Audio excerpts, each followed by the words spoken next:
I want to thank you again. May we have your name and address? I'm sorry, my name is Ronnie Del Bacco, 636 Side Street. This important educational matter, the vulgarity and promotion of illegal drug use contained in the approved curriculum materials for our children, needs to be taken seriously. Upon entering the building, I noticed a sign, a big sign on the left that says Drug-Free School Zone. In 2007, the Supreme Court ruled in a matter, Moores versus Frederick, where they decided that a principal made a decision to suspend a student based on his free speech where he was promoting illegal drug use. The Supreme Court decided that we can't use school speech or free speech to promote illegal drug use. Then we should not allow our teachers or administrators or make excuses cloaked under the banner of stimulating controversial discussion to make it okay and approve and go against the spirit of a drug-free school zone. Surely you'll agree that the promotion of illegal drugs on the school property in any form, be it implied or direct, is as intolerable as the act itself and should be eradicated with all the severity of the spirit of a drug-free school zone. The Eastern Area School District Policy 109 clearly states that in picking the materials, they're going to provide material that will stimulate growth, factual knowledge, literary appreciation, aesthetic values, and ethical standards. Nickel and Dimed, a nonfiction book, instead promotes editorial opinion, moral corruption, illegal drug use, and anything but ethical standards.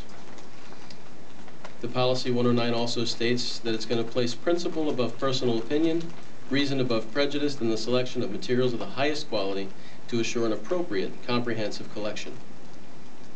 In approving this book, Mrs. McGinley's administration has not placed principle above personal opinion. Reason above prejudice is thrown aside, and the bar for materials of the highest quality is simply dropped to the floor.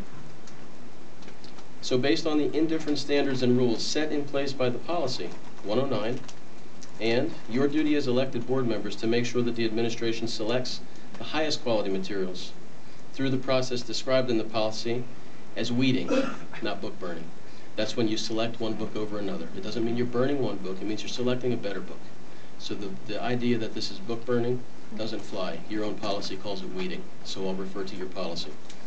Also, to the Supreme Court's ruling of Moores versus Frederick in the school speech promotion of illegal drug use. Also, our own district's zero tolerance policy on illegal drug activity, and your sworn duty as elected representatives to work in the best interest of our children. How is it acceptable to you that our children be subjected to such braggadocious claims of explicit illegal drug use, related instruction on covering it up, with unanimous approval of this administration through a vulgar, non-fiction, editorial-style memoir, cloaked in a banner labeled critical analysis of differing and opposing views? Mr. Pinnabone, Dr. Volcano, Mr. Riley, in our neighborhood we have several children that are going to go through the high school. Would you want those kids in our neighborhood coming home from school learning from our curriculum how to do drugs and then beat a drug test when they go for a job serving our community? Mr. Mosquedas is not here. I don't see him. No. He talked about fiscal responsibility quite a bit.